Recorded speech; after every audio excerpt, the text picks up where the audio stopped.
कक्षा 11 विषय अर्थशास्त्र, जिसमें दूसरा चैप्टर है मूलभूत ख्याल और संकल्पनाएं।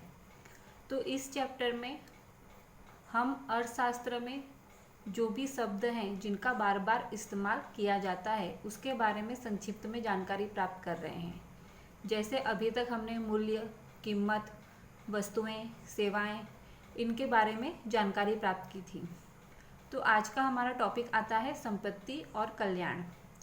तो संपत्ति का अर्थ प्रोफेसर अल्फ्रेड मार्शल ने दिया हुआ है कि संपत्ति अर्थात क्या।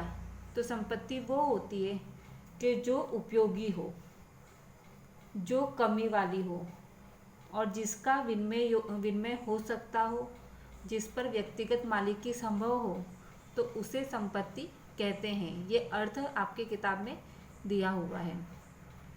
संपत्ति के लक्षण दिए हैं कि किसे संपत्ति कह सकते हैं। तो जिसमें पहला लक्षण आता है संपत्ति में उपयोगिता का गुण रखते हैं। तो जो भी वस्तुएं मनुष्य की आवश्यकताएं संतुष्ट करती हैं वो संपत्ति कहलाती हैं। जैसे सोना चांदी है, गहने हैं, तो ये चीज़ें इस प्रकार की हैं कि जो मनुष्य की आवश्यकताएं संतुष्ट करती हैं, तो वो संपत्ति है।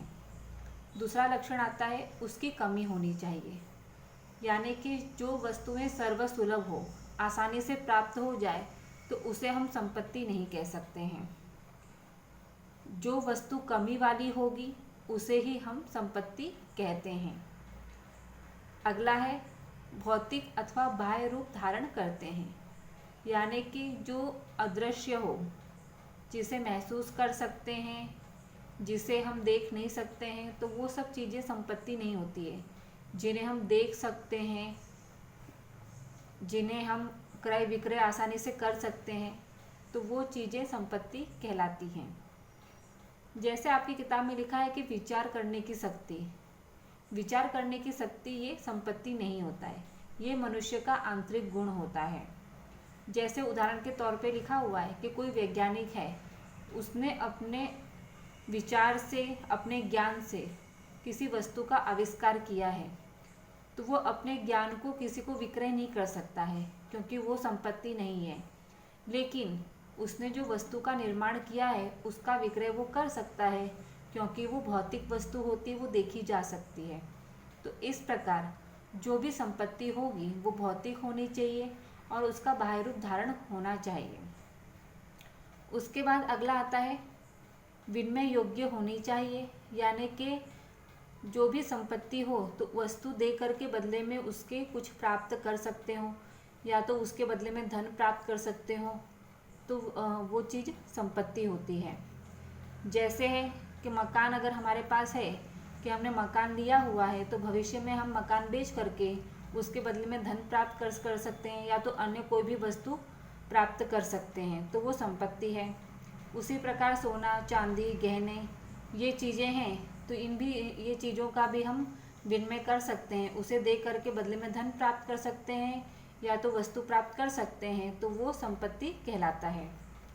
उसके बाद आता है टिकाऊपन का गुण। संपत्ति लंबे समय तक टिकी रहनी चाहिए। जो भी वस्तु नाशवान हो, जल्दी नष्ट हो जाती हो, तो उसे संपत्ति नहीं कह सकते हैं। जैसे मकान है, शेयर है, ज़मीन है, तो ये सारी चीज़ें लंबे समय तक टिकी रहती हैं, तो वो संपत्ति कहलाता है। लेकिन कुछ चीज़ें होती हैं, वो चीज़ें संपत्ति नहीं कहलाती कि जो लंबे समय तक टिक नहीं सकती। जैसे किसान के द्वारा जो भी वस्तुएं उत्पादित होती है वो नाशवान होती है, जो लंबे समय तक टिक नहीं सकती, वर्षों वर्षों तक टिक नहीं सकती है, तो वो संपत्ति नहीं है। लेकिन साथ में अभी उदाहरण के तौर पे लिखा है कि वर्तमान समय में अब इस प्रकार की खोज हो रही है कि जो खाने पीने की चीज़ें होती है, अनाज होता है, उसके लिए कोल्ड स्टोरेज वगैरह इस तरह की चीज़ें बनाई जा रही है, तो लंबे समय तक टिका रह सके, लेकिन फ़िलहाल वो संपत्ति नहीं है।